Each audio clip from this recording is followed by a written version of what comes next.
You can see here from the title that what we're going to do is look at the COVID-19 pandemic, but we're going to look at the whole year. And we're going to do that using Twitter data.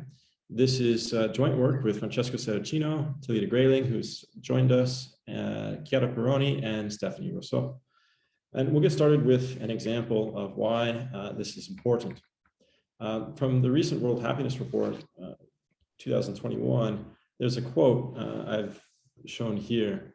Using the data from all 95 countries, life evaluations showed an insignificant increase from 2017, 2019, this is an average, to 2020.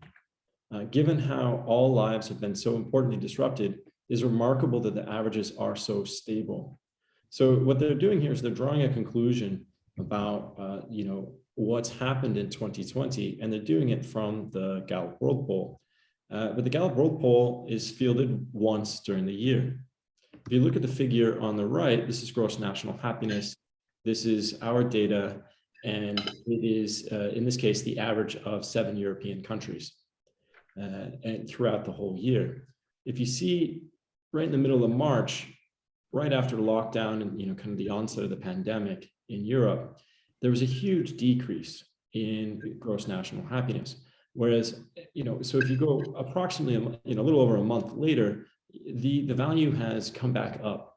So depending upon when the survey was fielded, you could get very misleading results about what happened in the year in response to the pandemic. So an advantage of this gross national happiness index is that we have daily data, which can be used to track changes throughout the year.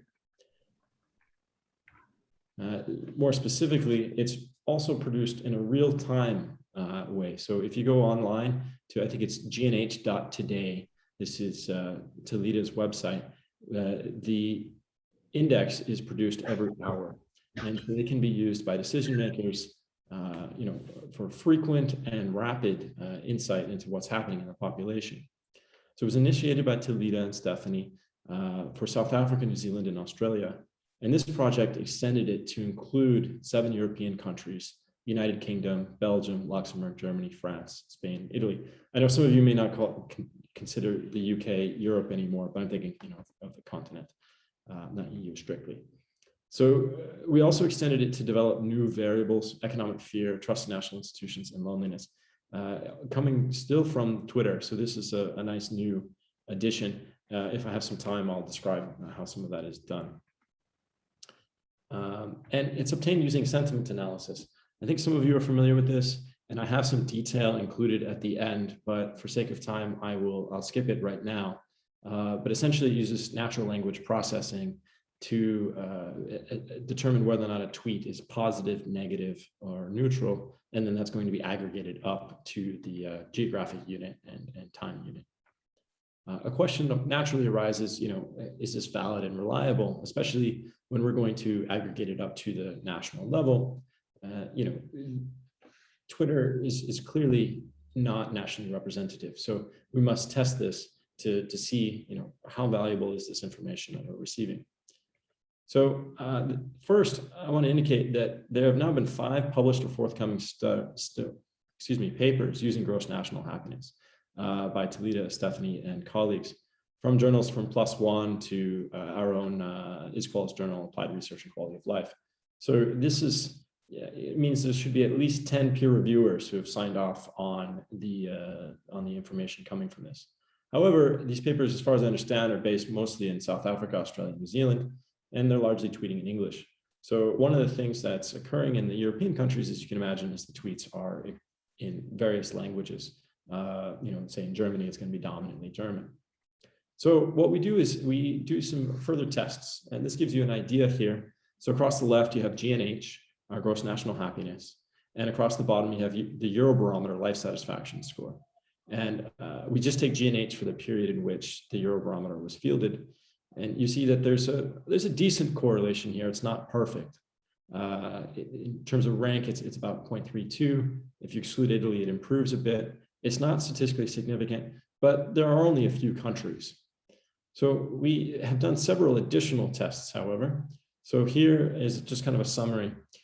This first one is, you see it's a 0.48 statistically insignificant.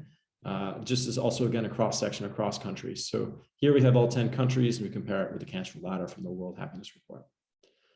There is one negative correlation here, which shouldn't be negative. And this is based on life satisfaction from a more of a convenience sample in 4 countries. So given it is a convenience sample, we're not as worried about it, but it's, doesn't bode super well. In the other studies, so we look at Google, aggregate up. So this is similar to what was done in the keynote of Nick Powderby. And we come up with an index here, and we get a negative correlation, which is what we expect because this is negative search. And then we have another positive, correlation that we would expect, and this is with consumer confidence in the 7 European countries. Additionally, our other variables I mentioned, so economic fear. You might take economic fear and consumer confidence are more similarly related, and indeed our correlation improves. Trust in national institutions is this additional variable we created, and trust in government from the Eurobarometer, very highly correlated. So, and another high correlation. These last 2 are just cross-section, but the first one is over time. So this does suggest that we have a fairly meaningful process to develop, measures. Stated here, G&H exhibits, in my mind, a meaningful level of correlation with different measures of subjective well-being. And this is what we call convergent validity. And if you go back to the OECD 2013 measuring well-being, they discuss what kind of measures, correlations that they're looking for to determine validity and reliability. And you might be surprised, we're actually doing really well. 0.3 is fairly high, especially given that these are different measures. G&H is capturing what is referred to as a evaluative mood, whereas life satisfaction, is a cognitive global evaluation. They're distinct. Yet we still have, in the case of the cancer ladder, a fairly high correlation. So what about variation over 2020? This is probably what you're most interested in. Is it actually explained by expected factors like infection rates and lockdown measures? And this is also a representation of construct validity. So let's take a look what happened to gross national happiness during the pandemic. And here you have 2 figures. So again, I focused on the European countries just for brevity. So this is the average in the European countries' gross national happiness across the left. And in this first figure, you have the new cases. You have the first peak and the second peak. I think many of you will remember this. In the second figure, you have the stringency of lockdown measures, or containment policies, in this case, coming from Oxford's index. And here you see that there does seem to be a correlation. The timing's not perfect. There again does seem to be a correlation. The peak and trough are fairly well matched. The trend here is downward, the trend here is upward. In the lockdown measures, on the other hand, it does look like it was extremely important in the first part, but then afterwards, the correlation seems to break down. So what we'll do, of course, is put this all together in a regression framework. So here we have the regressions. First, just our basic regression. We have the standard kind of controls. We have the different seasons, which are going to reflect weather, and which I think is going to be particularly important in the case of lockdown measures, so you can go outside and perhaps enjoy the weather. And also it's going to reflect cases to some degree. And lag G&H representing or reflecting that we really have time series.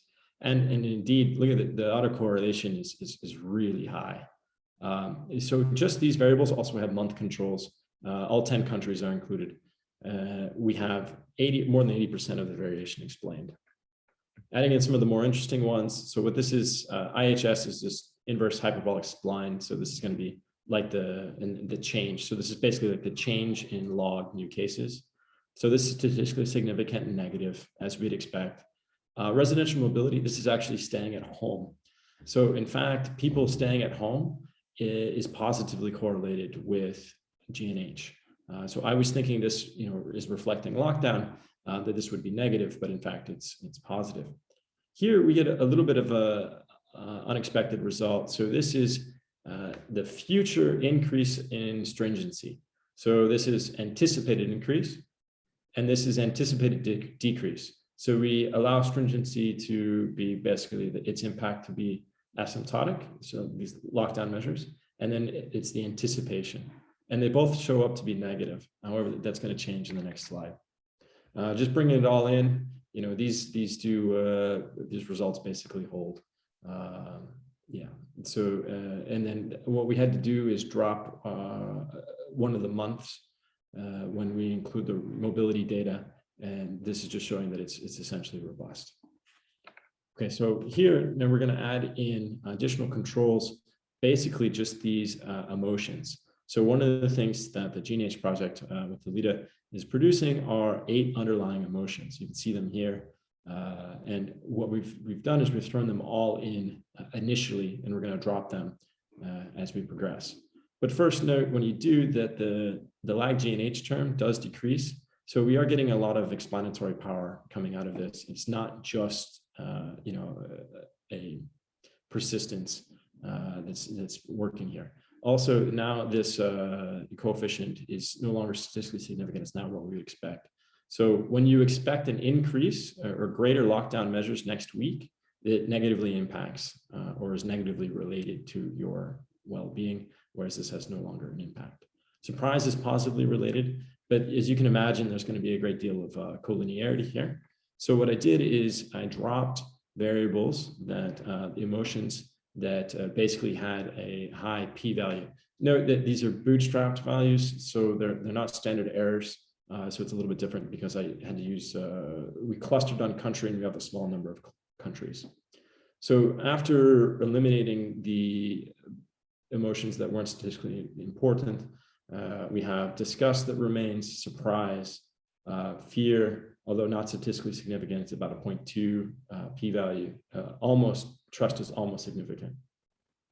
Then when we move over, what we do here is we drop Luxembourg because unfortunately these variables, economic fear, national trust, and loneliness, we are unable to produce them for Luxembourg because there's just too few people tweeting in Luxembourg, too few tweets per day and per week to be able to aggregate that up. So we just move across by, I show you what it looks like when we change the sample. Trust becomes significant.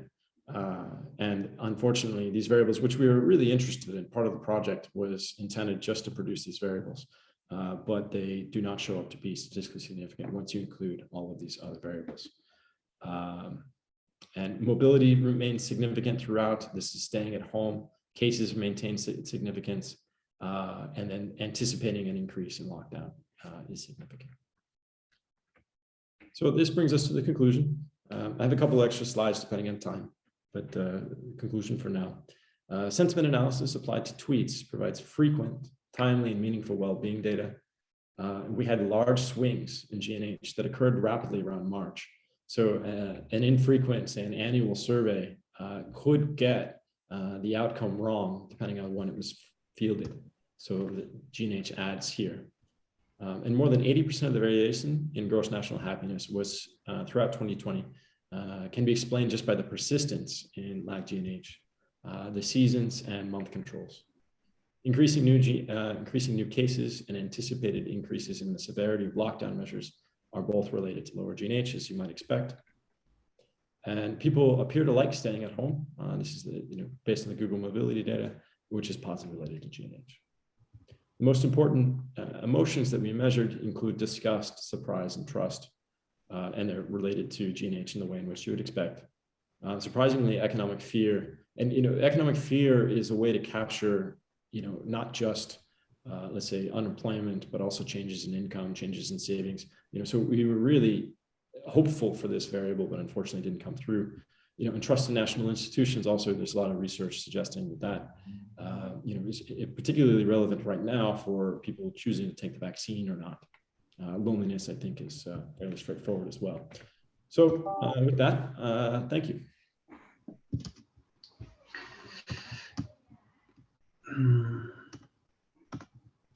Thank you, Kelsey. We can now go to the discussion comments by Caspar.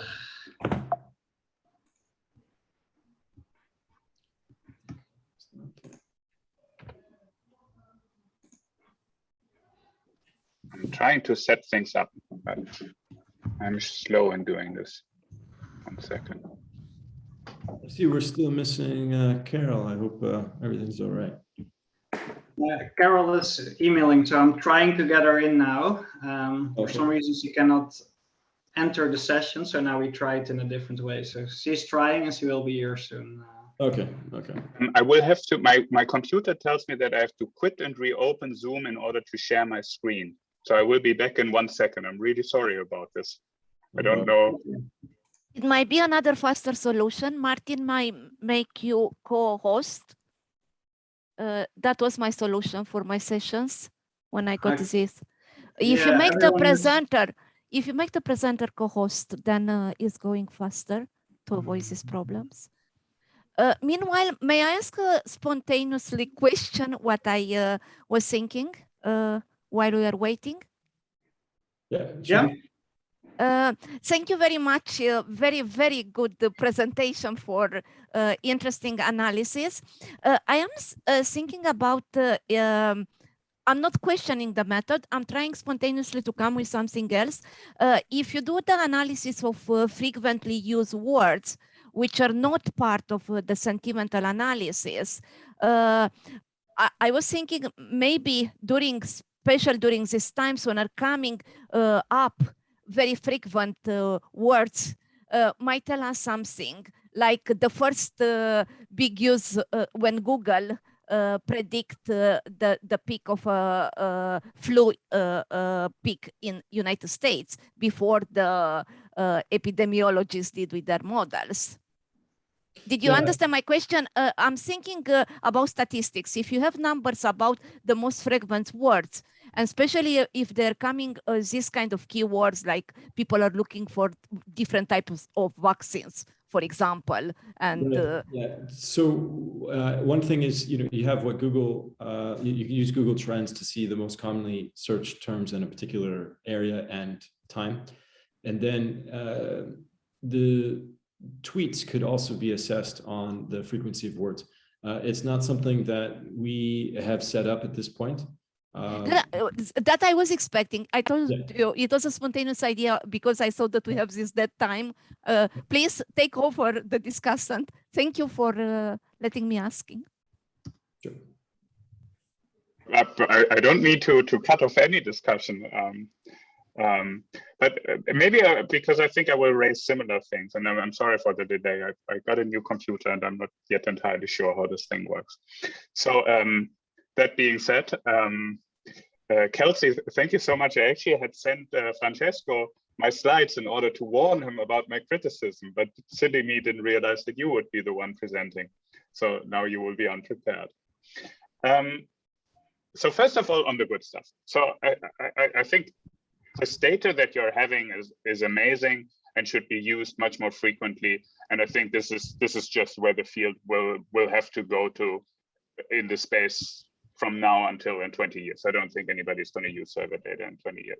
So that's definitely the right direction.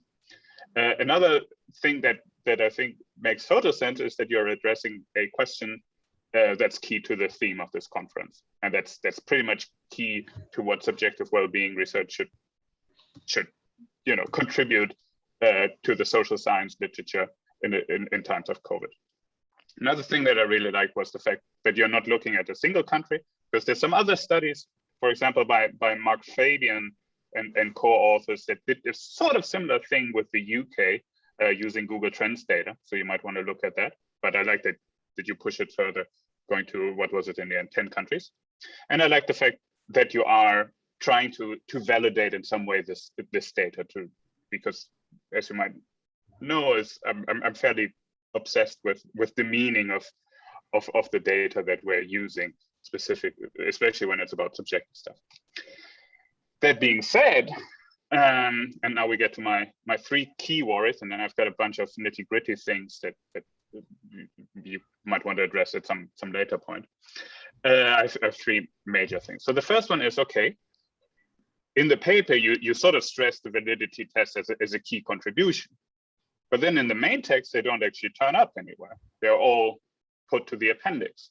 And I feel like if you're stressing this just in terms of framing your paper, then I feel that the validity test should just be right at the start of your results section.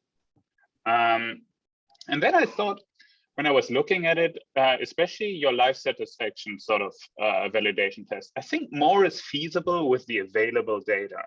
I think you can do more than the convenience sample that you have, and the sort of ranking of countries idea. And in particular, these large-scale surveys like SERP or European Social Survey or Eurobarometer, they have the exact date of the interview, right? So you can actually correlate the mean level of say, life satisfaction or happiness with the actual mean responses on particular days. Now, if you were to do this with US data, then you could, of course, use the Gallup data poll and have a lot more power. But I think that the GNH is not yet available for the US. Another thing is what I think you could do if it's available, if in your Twitter data you have more fine-grained regional data, then you can do this sort of ranking thing, but now you do it on say, nuts regions, right? And so you get more power. And then generally, I'm not fully convinced of these validity tests. Like you show a rank correlation that's sort of weak. The overtime data from Luxembourg doesn't really show validity. And essentially everywhere where your validity test works, it isn't the sort of classical subjective well-being stuff that we're interested in. So that's a bit of a concern. But I'm not generally sure whether we should focus on life satisfaction here or better on happiness. So that's another thing. Second thing is, I read the paper, and by the end of the paper, I still don't know how this GNH is generated. And given that you frame the paper as, this is a methodological contribution, we're using the super cool data, I think it's key for the reader to understand what's going on with that and how exactly your sentiment analysis works, how the algorithm precisely works, so that I don't have to go to Greyling 2019 and read it up on there, because I want to know while I'm reading that paper. In the appendix is fine, but it needs to be somewhere, I think. And then final point, I think more could be done with the high temporal granularity that you have. So I was already surprised that you're aggregating up to 2 weeks when you in fact have daily data. But more generally, I think that you can do quite a lot with lags and leads and have maybe even some sort of lasso procedure where you search for the right lag length and lead length, because I think it's really key in this whole COVID thing about what people anticipate and what happened in the past. And I think so much more could be done, and that's the key advantage that you have with your data over the more traditional survey designs. So I really think that you could do more there with sort of temporal analyses. Now then I have a bunch of nitty-gritty things, but I just sent you the slide, and then if things are unclear, it's yeah, you can ask, or yeah, we have something else. How much time do I have? Should I better stop? Otherwise I would have some general points about, you know, this sort of data, but maybe it's better to open up the discussion. Yes, we can maybe do one question. If someone has a question.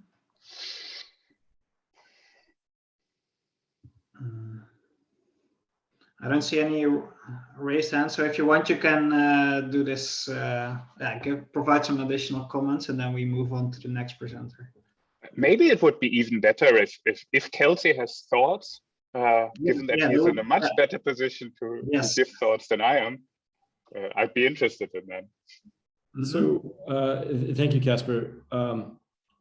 We spent quite a bit of time, thinking about this and working on it. And, if you remember the keynote speech by Nick yesterday, right, they didn't try to validate it all.